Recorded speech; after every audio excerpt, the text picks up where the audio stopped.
Hi friends, welcome to ROJAS COOKIng. இன்னைக்கு நம்ம சேனல்ல அடிக்கடி கடைக்கு போய் வாங்காம நம்ம வீட்லயே இனிமே ஈஸியா நூடுல்ஸ் எப்படி செய்யறதுன்னு பார்க்கலாம். அதுக்கு முன்னாடி நீங்க என்ன நம்ம சேனல் சப்ஸ்கிரைப் பண்ணலனா மறக்காம போய் சப்ஸ்கிரைப் பண்ணிட்டு அப்படியே பக்கத்துல இருக்கிற பெல் பட்டனை கிளிக் பண்ணிருங்க. இப்போ வாங்க வீடியோக்குள்ள போகலாம். இன்னைக்கு நூடுல்ஸ் செய்யறதுக்காக நான் வந்து 1 கப் கோதுமை மாவு எடுத்து வச்சிருக்கேன். இதை வந்து நான் ஒரு பெரிய பாத்திரத்துக்கு மாத்திக்கிறேன். உங்களுக்கு தேவையானக்கு நீங்க வந்து ஒரு முட்டை சேர்த்துக்கலாம் இது கூடால. அப்போ வந்து அந்த டெக்ஸ்சரும் நல்லா இருக்கும், சீக்கிரம் பிய்யாம இருக்கும், நல்லா ஸ்ட்ராங்கா அந்த மாதிரி இருக்கும். நான் இன்னைக்கு முட்டை சேர்க்கல. அதுக்கப்புறமா இதுக்கு தேவையான அளவு உப்பு சேர்த்துக்கிறேன். ஒரு டேபிள் ஸ்பூன் போல எண்ணெய் சேர்த்துக்கிறேன். சேர்த்துட்டு இதை ஃபர்ஸ்ட் நல்லா கலந்து விட்டுடலாம். நான் இந்த அளவுக்கு நல்லா கலந்து விட்டுட்டேன். அடுத்தால நான் வந்து இதுக்கு கொஞ்சம் கொஞ்சமாக தண்ணி சேர்த்து இதை வந்து நல்லா பிசைஞ்சு எடுத்துக்கலாம். இதை வந்து சப்பாத்தி மாவு மாதிரி ரொம்ப சாஃப்டாக பிசையன்னு வேண்டாம், கொஞ்சம் டைட்டாக நம்ம பிசைஞ்சா போதும். அப்போ தான் நம்ம வந்து அந்த அச்சில் புழிஞ்சு போடும்போது அந்த டெக்ஸ்சர் வந்து நம்மளுக்கு கரெக்டாக வரும்.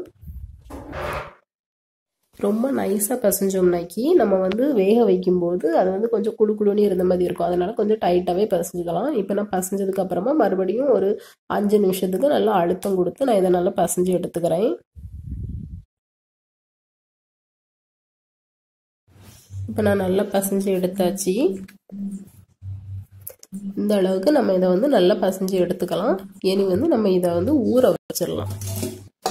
இதுக்கு நான் ஒரு பாத்திரத்தில் இதை வச்சிருந்தேன். வச்சுட்டு ஒரு ஈர துணி போட்டு மூடி வைங்க. இல்லைன்னா நீங்கள் வந்து ஒரு பிளேட் போட்டே மூடி வச்சிடலாம். மேலே வந்து லைட்டாக ஒரு டீஸ்பூன் போல் எண்ணெய் சேர்த்துக்கலாம். லைட்டாக எண்ணெய் தடவிட்டு நான் வந்து இதை மூடி போட்டு ஒரு அரை மணி நேரம் நான் இதை வந்து ஊற வச்சிருந்தேன்.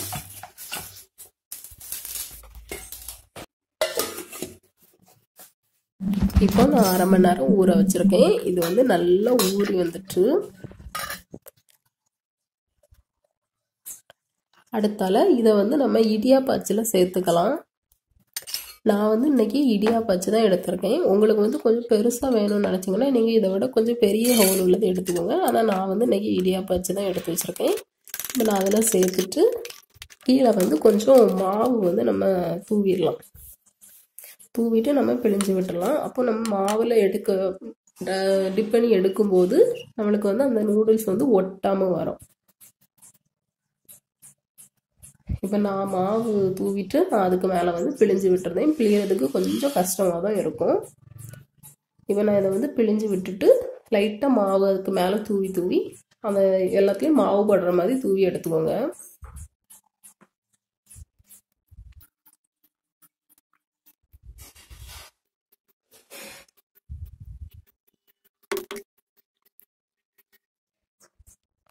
நல்லா எல்லா இடத்துலையும் மாவு போடுற மாதிரி நான் தூவி எடுத்துட்டேன். நான் இதே மாதிரி மீதி இருக்கிறத இதே மாதிரி போட்டு தூவி எடுத்துடுறேன்.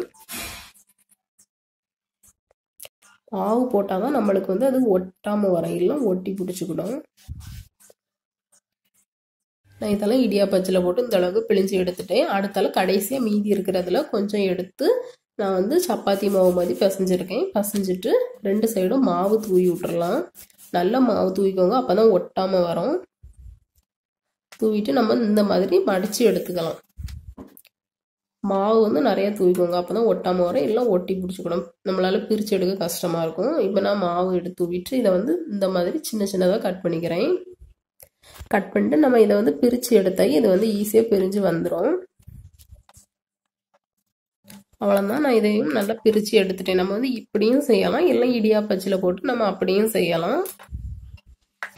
பாதி பேருக்கு அது புளியறது கஷ்டமா இருந்ததுன்னா நான் இப்படி செஞ்சுக்கலாம். ஆனால் இதுக்கு வந்து மாவு நிறைய தூவிக்கோங்க. 2 இதுலையுமே மாவு நிறைய தூவி இது பண்ணாதான் ஒட்டாமல் வரணும். மறுபடியும் கொஞ்சம் மாவு சேர்த்து அதில் இதை வந்து நல்லா டிப் பண்ணி எடுத்துக்கிறேன், மாவு எல்லா இடத்துலையும் படுற மாதிரி. அவ்வளோதான் ஃப்ரெண்ட்ஸ், வீட்லேயே சூப்பராக நூடுல்ஸ் ரெடி ஆகிடுச்சு. செய்கிறது ரொம்பவே ஈஸி, ஹெல்த்தியும் கூட. நம்ம கோதுமை மாவில் செஞ்சுருக்கிறதுனால ரொம்ப ஹெல்த்தி. நம்ம இதை வந்து வேக வைக்கும்போது தண்ணி ஊற்றி தண்ணி கொதிச்சதுக்கப்புறமா அதில் வந்து 1 டேபிள் ஸ்பூன் எண்ணெய் சேர்த்துட்டு இதை போட்டு நம்ம கொதிக்க வச்சு 4லேருந்து 5 நிமிஷம் வேக வச்சா போதும். இந்த வீடியோ உங்களுக்கு பிடிச்சிருந்தா லைக் பண்ணுங்கள், ஷேர் பண்ணுங்கள், சப்ஸ்கிரைப் பண்ணுங்கள். தேங்க்யூ.